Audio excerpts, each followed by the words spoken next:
Hello friends, स्वागत है आपका एक नई वीडियो में। दोस्तों, आज की स्टोरी है मारने वाले से बचाने वाले का अधिक अधिकार। एक दिन राजकुमार सिद्धार्थ अपने चचेरे भाई देवदत्त के साथ बाग में घूमने के लिए गए। जहाँ सिद्धार्थ कोमल हृदय का बालक था, वहीं देवदत्त झगड़ालू व कठोर स्वभाव का था। सिद्धार्थ की सभी प्रशंसा करते थे, देवदत्त की प्रशंसा कोई नहीं करता था। इसलिए देवदत्त मन ही मन सिद्धार्थ से जलता था।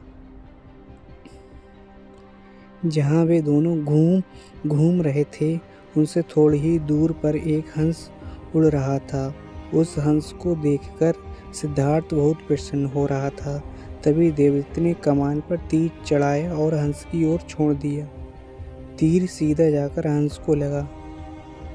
वह घायल हो गया और छटपटाकर नीचे गिर पड़ा।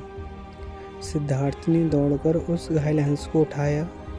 उसने हंस के घायल शरीर से बह रहे लहू को साफ किया और उसे पानी पिलाया। तभी देवदत्त वहां आ पहुंचा।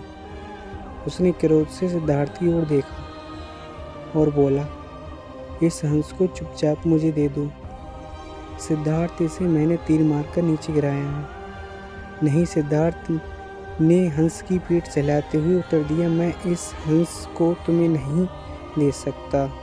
तुम निर्दयी हो, तुमने इस निर्दोष हंस पर तीर चलाया है। यदि मैं इसे न बचाता तो इस बेचारे की जान चली जाती। देखो सिद्धार्थ, देवदत्त उसे घूरकर बोला, यह हंस मेरा है, इसे मैंने तीर मारकर नीचे गिराया है। इसे चुपचाप मुझे दे दो, यदि नहीं दोगे तो मैं राज दरबार में जाकर तुम्हारी शिकायत करूंगा। सिद्धार्थ ने उसे हंस देने से साफ साफ मना कर दिया। देवदत्त राजा शुद्धोधन के दरबार में जा पहुंचा और सिद्धार्थ की शिकायत की। शुद्धोधन ने उसकी शिकायत को ध्यानपूर्वक सुना, फिर सिद्धार्थ को बुलावा भेजा। कुछ ही देर में सिद्धार्थ हंस को लेकर राज दरबार में उपस्थित हो गया। राज दरबार के ऊंचे सिंहासन पर राजा शुद्धोधन बैठे थे। आसपास के नीचे आसनों पर राज्यमंत्री तथा अन्य पदाधिकारी बैठे थे। कई सैनिक हथियार लिए द्वार के निकट खड़े थे। शुद्धोधन के संकेत करने पर देवदत्त सिर झुकाकर बोला, महाराज, जो हंस इस समय सिद्धार्थ के पास है वह मेरा है। इसे मैंने तीर मारकर पृथ्वी पर गिराया था। सिद्धार्थ ने इसे उठाकर इस पर अपना अधिकार कर लिया है।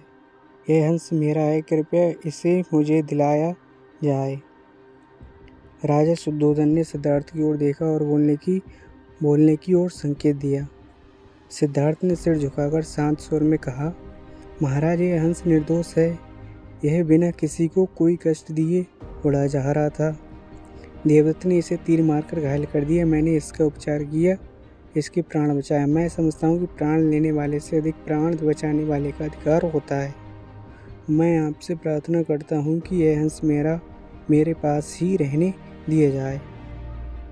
मैं इसे बिल्कुल स्वस्थ करके आकाश में उड़ा देना चाहता हूँ।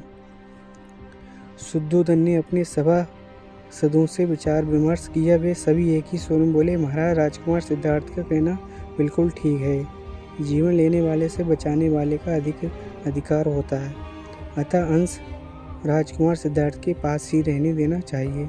राजा शुद्धोधन ने सभासदों की बात मान ली। उन्होंने सिद्धार्थ से कहा कि इस हंस पर तुम्हारा अधिकार नहीं है, तुम इसे ले जा सकते हो।